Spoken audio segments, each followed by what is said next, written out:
All right, let's get started. So welcome everyone. It's my pleasure to introduce you today to this What Can I Be with a PhD webinar series from the European Young Chemist Network. It's the first one in 2025, so I hope you had a good start in the new year. My name is Fabian, and together with Lysander, we are the hosts for today's session. And the idea of this webinar is, in principle, just to show you what different types of PhDs, what different types of jobs you can do with a PhD in chemistry. And there are many, many different options. There are a variety of things. And you can also look up on YouTube. We already had a couple of sessions about science communications, science educations, or other jobs. So feel free to have a look there as well. And thank you so much for joining today from wherever you are right now. Just to give you a quick overview, we will have first the presentation, and then afterwards we will get to a Q&A session.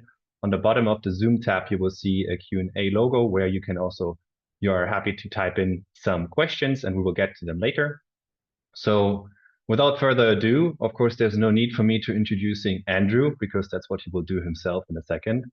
And please enjoy. Thank you.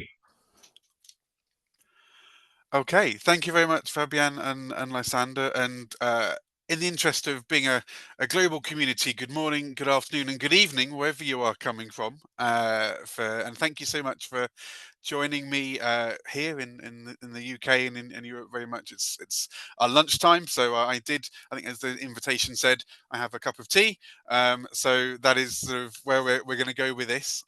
So it is my real pleasure to do this, and as I said, it's a pleasure to do the first one in this series for 2025. So I wish everyone on the call a very happy new year as well. So my name, for those of you who don't know me, I've not had the pleasure to meet yet, is Dr. Andrew Shaw, and my current role is the Senior Programme Manager for International Engagement at the Royal Society of Chemistry. And I first met Fabienne just about a year ago, just to the day when he and other delegates from the European Young Chemist Network attended the delegates assembly that was hosted by the Royal Society of Chemistry at Burlington House. And this is where the conversations happened, as starting to get to an idea of actually supporting young chemists around Europe, but also wider than that in terms of what pathways and career pathways are there with a PhD. And as you can see, and you'll hear, I haven't gone into the traditional sort of research, academia, or industrial sort of routes. And I think so. Hopefully, this will be open some eyes for a few people as to other opportunities and other things that can happen. I think it's important, probably straight away, to say I've never had a plan with my career, and it's been a really nice opportunity to think about what I've done as a career, actually. And it's fair to say I never did plan or have a plan, and I think my career very much has been seeing what opportunities have presented itself, what opportunities I've found, um, and also really an opportunity to sort of think, well, what do I have as an individual, and what do I have? What have I learnt, both professionally, technically, and but also some of those sort of more sort of professional skills. And I think that's really what for me, that my career has all been about. Let me go. Okay, so my career, I still class myself as I think I'm still in the early stages of my career, if I can be honest. And I think my career there's still a lot I want to see where my career will go.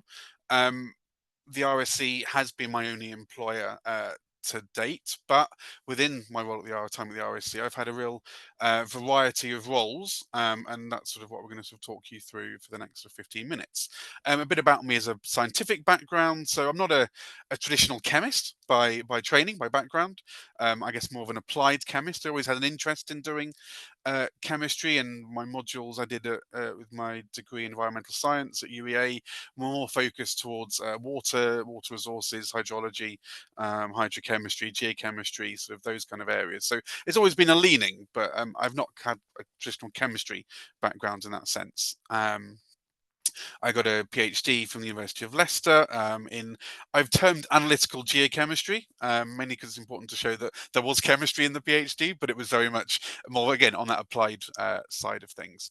And for me, my career professionally really took off in 2010 when I joined the RSC. Since that time, I said I've been at the RSC now 14 and a half. I celebrate 15 years in August, and for a majority of that time, for about 12 years, I spent in our journals department, in a variety of roles, effectively sort of becoming more senior as time progressed. So I started in 2010 as a sort of an entry level, so as the publishing editor role. And then in a couple of years after that, sort of entered my first role as in management as a senior publishing editor. It then changed its name to production manager, and then I sort of moved sideways in within the RSC to sort of to an executive editor role, which had a different focus, and I'll come on to that in the future slides. And then yeah, about 2.5 years ago, I took on to my current role, which again was another sort of sideways move in terms of looking at the skills I have rather than always perhaps a promotion opportunity. Perhaps that's the best way to put it. So that's sort of my career to date, but I'll go into a bit more sort of detail in the next few slides. I think in my little description I was asked to give by Fabian and Lysander, I've put, I think, from Champaign to Cambridge, involving aliens, India, Australia, and other things. And I tried to write these things to get people interested, hopefully, and hopefully that means they come to listen to what I was actually talking about. And so for me, my career at the RSC really does start actually before my PhD, and it starts in my undergraduate degree when I did a year abroad as part of my undergraduate degree, and I had the opportunity to go to the University of Illinois in Urbana-Champaign. Now, Illinois, it's not a state you might necessarily think about visiting potentially. It's not, it's in the middle of the Midwest. You've got Chicago, which is an amazing city, but actually this university is 3 hours south. It's surrounded by cornfields. It's part of the prairies. You might not go there, but actually for me, this was really did start my career, and it started my career with selenium, and I've taken the infographic of selenium from the RSC's periodic table here. I got the opportunity when I was out on my year abroad to do some undergraduate research, which at UEA at the time wasn't really something you could do. And so this was just really opportunity just to do a bit of research, a little research project. And I had a whole year, and my focus was with my advisor was on selenium and selenium isotopes, selenium geochemistry in some ocean sediments. And with that opportunity, I got to partner with the University of Leicester in the UK. From the previous slide, you'll see there's a link there. And over that year, developed this relationship with my sort of supervisor in Leicester as well. And through that, we then sort of wrote a proposal. Sort of my two supervisors, but primarily, I was involved in getting some funding to do a PhD, which I then sort of moved and started at the University of Leicester. So I always sort of say that my year abroad really was a great opportunity to do something different. I wouldn't have done that otherwise if I'd perhaps stayed at UEA and just done a sort of stayed there. So I always take that opportunity, and also it gave me that interest in perhaps international travel, speaking to new people as well, and that comes into the later part of what I'm doing sort of more now. I started my PhD back in sort of 2005, continued traveling back and forth to the University of Illinois with Anne Lester, and I had a fantastic time over my PhD, but it was also exceptionally hard in equal measure. And I'm hoping that some of the people on this screen will hopefully, for some people they'll really resonate with that. For some people they might go, actually, I've really enjoyed it all the way through, and that's the beauty of a PhD, and that's what I think is so great about a PhD, is that it can be a real up and down, sort of left and right, but actually, the process of doing it, the opportunities it's given me, I think is what I really take and look back on. But I did probably after 2 or 3 years realize that I think going into that research career was not what I wanted to go into. So staying in academia wasn't really what I was interested in. Industry never particularly interested me either. So, but what I did enjoy doing was talking about my research, communicating about research, and my research in particular, and you'll see where this comes into sort of the publishing journey. Now, in my little description, I talked about aliens. Now, some of you might have heard of this film, and it came out in 2001. It's a film called Evolution that aliens come to the world and eventually sort of try and destroy it. It's got a great cast, really, really great cast. But why does it link with selenium? Well, as part of sort of a course I did at the University of Leicester, it was about just talking about your research, understanding your research, and trying to make your research understood by some perhaps more general public, and that's so important nowadays. It's still something I want to continue and really push and support people with, making your research more relatable. Anyway, finding out about selenium and running out selenium. This film, if any of you have watched it, selenium is a key element in anti-dandruff shampoo. And one of the protagonists in this film realized that if you spray shampoo onto these aliens, then that destroys them and we save the world. So by linking in very tenuously, I completely accept that, with this film and my work on selenium, I was able to write press releases and I got sort of press interest in the work I was doing. And the topic of my work was looking at changes in global ocean oxidation over relatively short geological time, last 500,000 years. It doesn't roll off the tongue. It's not sexy, and perhaps sort of it's not obviously relatable to people. But this sort of started to make people at least understand. I think the headlines were something like, alien killing elements can tell us about the history of our oceans or something. It's finding that hook, and that's sort of what evolution and the films sort of did for me. But when my link with the RSC came about during my PhD, it was actually analyst. I've seen RSC journal and actually reading papers on selenium in analyst, and that was where I first became associated, linked with the Royal Society of Chemistry. So I knew I wanted to go into sort of keep my science link, but think about communicating science. I really loved the opportunity and the experience of showcasing what I was doing. And so the opportunity came up to join the RSC in 2010. And I started, as I said, as a publishing editor. And I started off with these two fantastic journals. And throughout my publishing career, I was very lucky to maintain my link with these journals. And I really do have a very soft spot for Dalton Transactions and Christeng.com. But as a publishing editor, remember, I'm not a chemist by pure chemistry sort of training.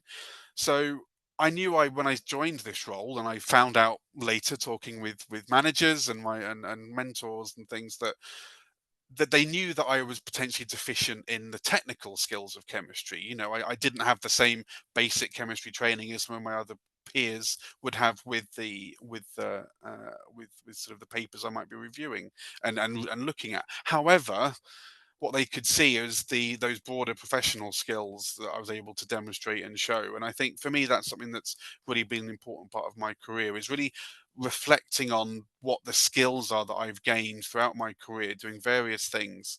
And by doing that, what does that mean for the career or that new job that I'm trying to do? And so that for me has been a real sort of opportunity, and I'm grateful to the RSC for taking a look at me in that sense.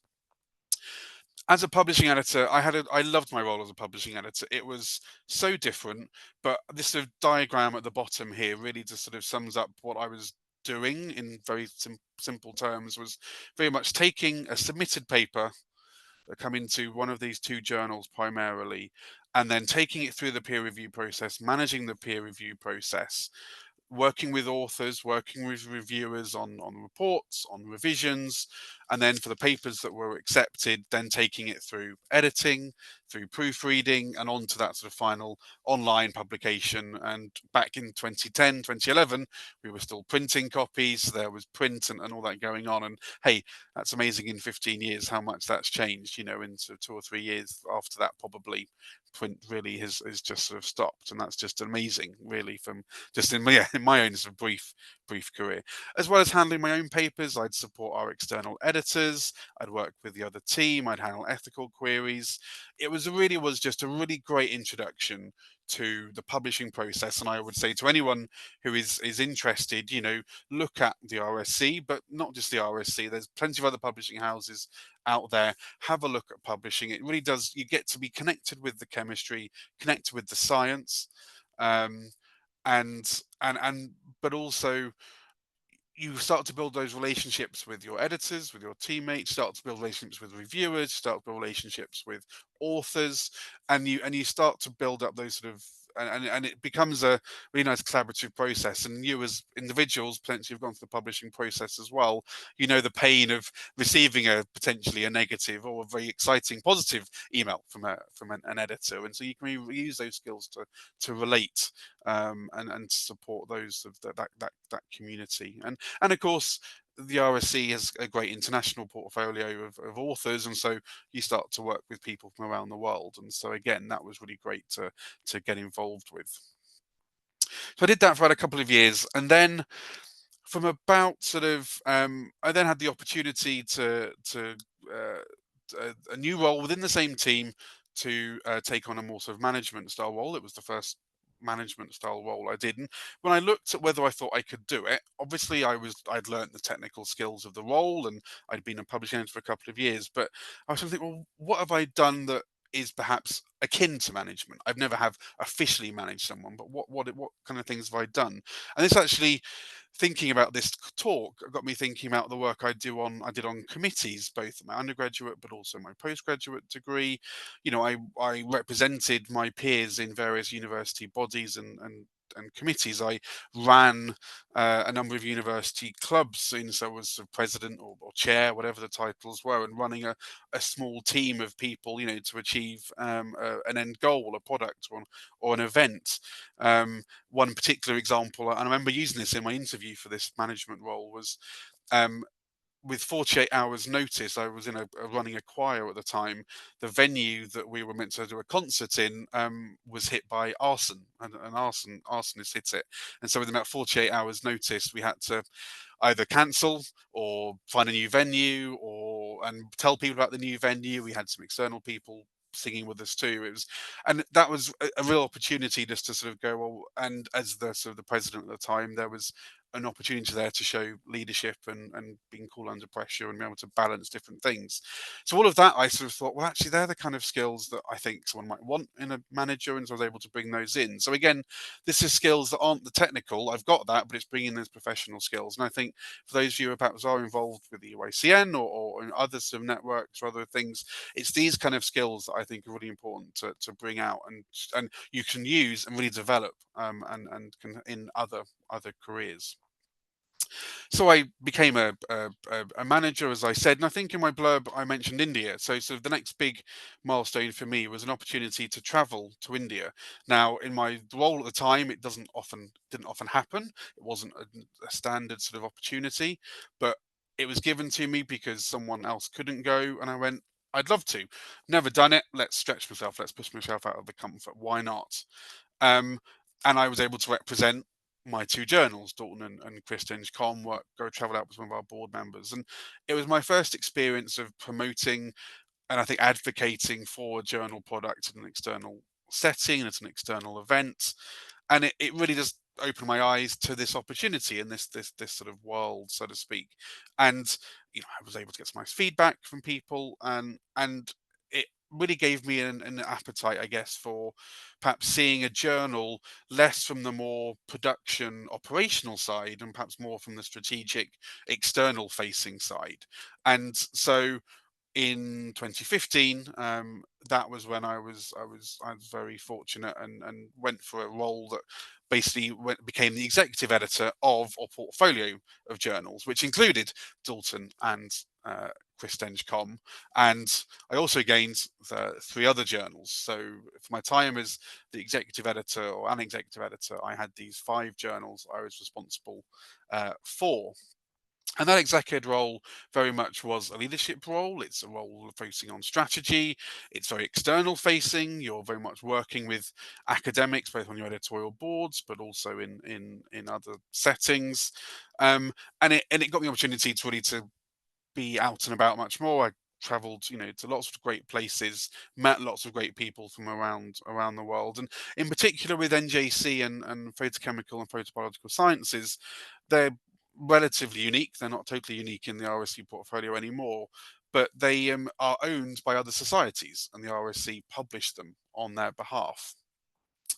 And for me, that was really interesting because it gave me an opportunity to understand the importance of journals to societies like the ones who owns them, but also I understood and started to learn more about how other societies worked, and also how to build effective working relationships and partnerships with individuals to achieve a common end goal. We wanted that product to succeed. We wanted that product to be published on time. They wanted the product to succeed, both financially, but also, as part of one of their main outputs as a society. And so there was mutually beneficial relationships being built. And it really flagged me the importance of partnerships and partnering.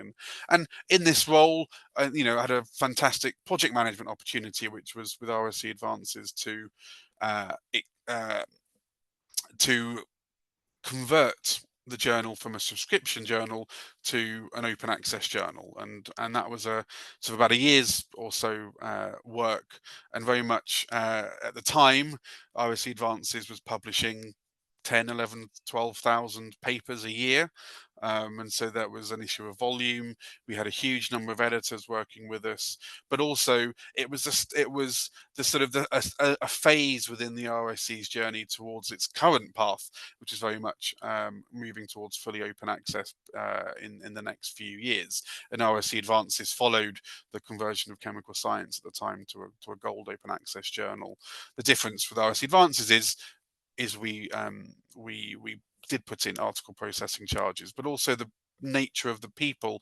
We were working a lot with perhaps with Indian authors, with Egyptian authors, with authors from perhaps of the not those traditionally powerhouses, because it was seen as a way of getting an article published with a reputable journal that was open access, and that was a real focus for us. That again, by working with RSC Advances, it really helped me start to understand some of the challenges in perhaps the global south countries and countries that are sort of less economically developed. And again, that starts to be a theme towards sort of more of my current role.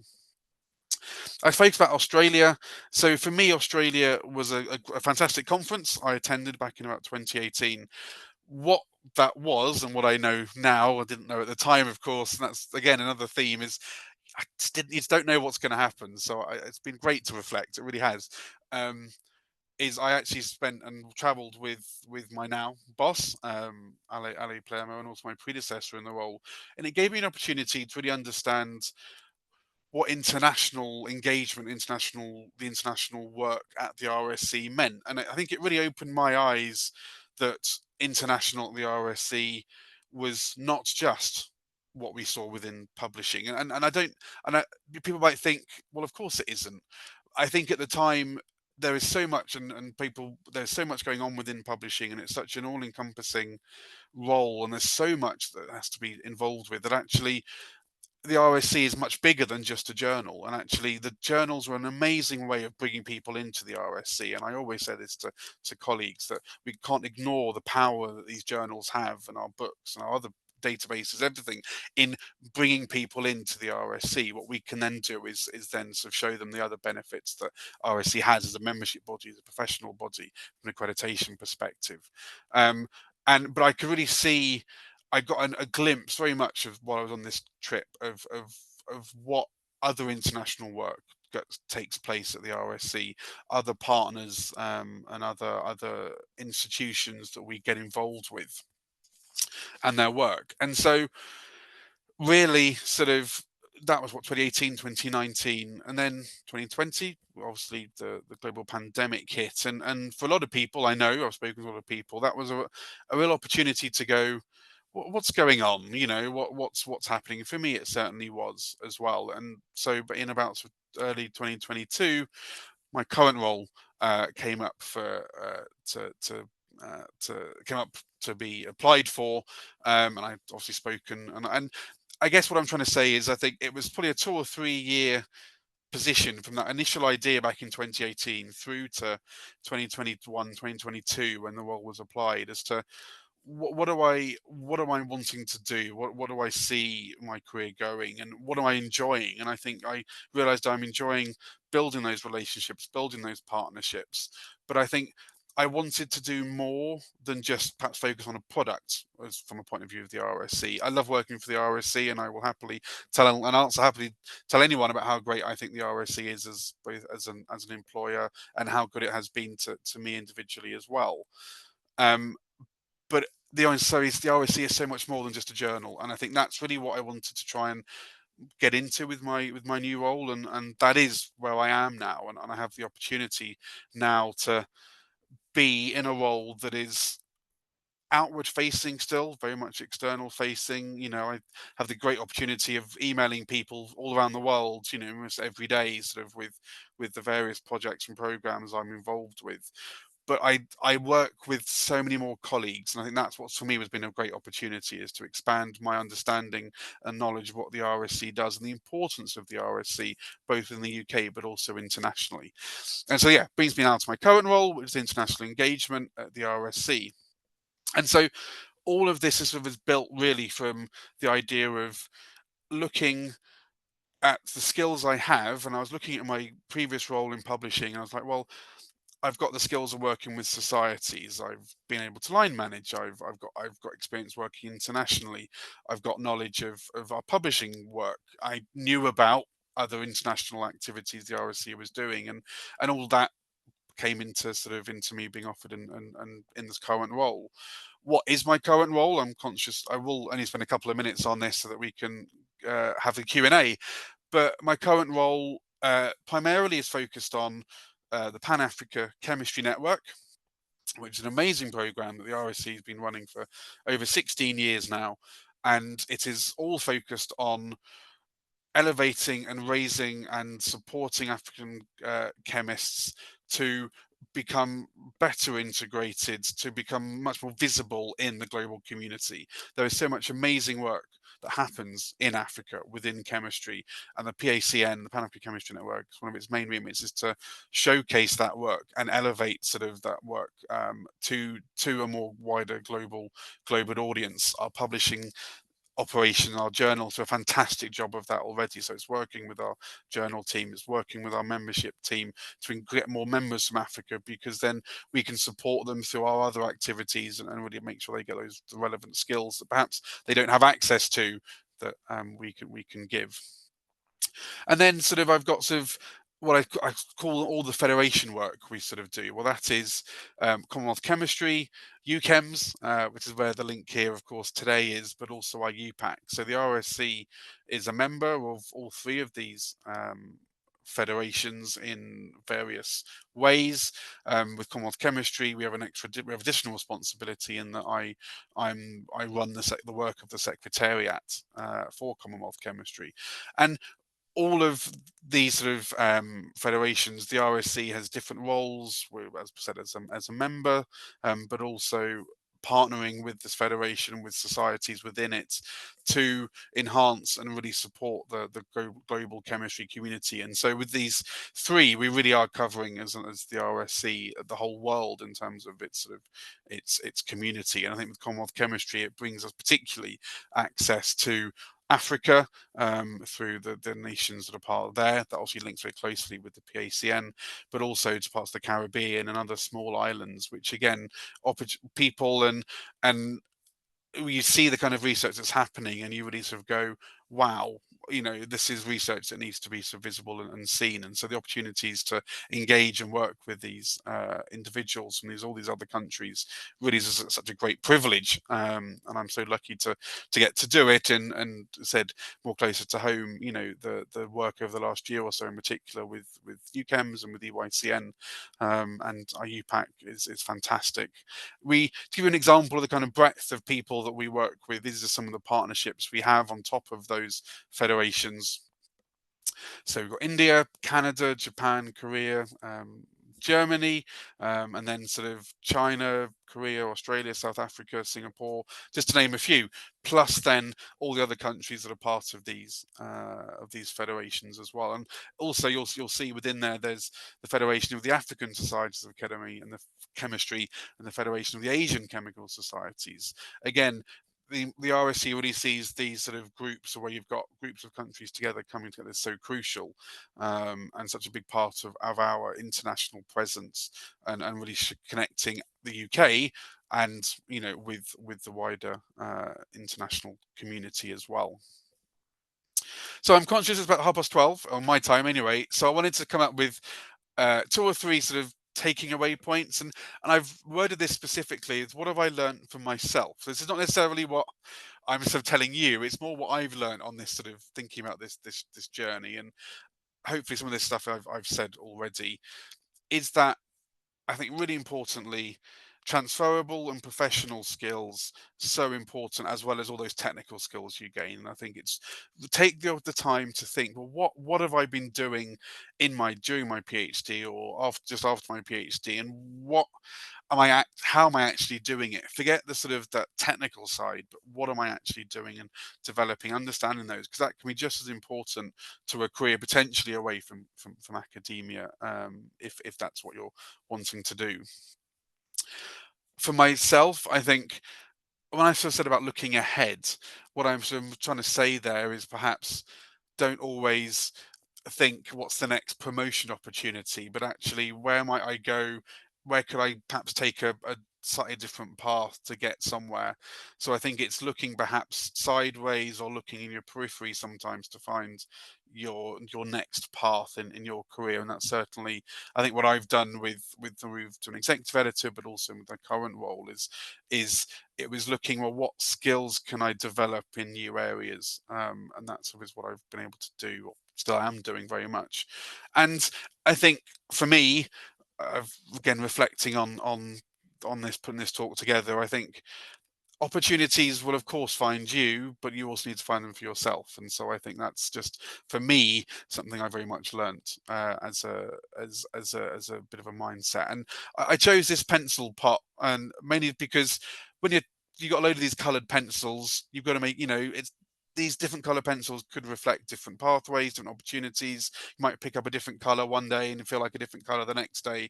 I think it just, for me, just reflected quite a nice sort of, you never know what color pencil you're going to pick up each day, and what that color pencil might mean sort of for the rest of that day. So that's sort of what I wanted to leave on. I hope it's been interesting. I hope people have learnt what I've done with my career. I'm looking forward to answering some questions if people have them. But otherwise, thank you, Fabienne, Lysander, and EYCN for the opportunity to speak to you all this afternoon. Thank you. Thank you.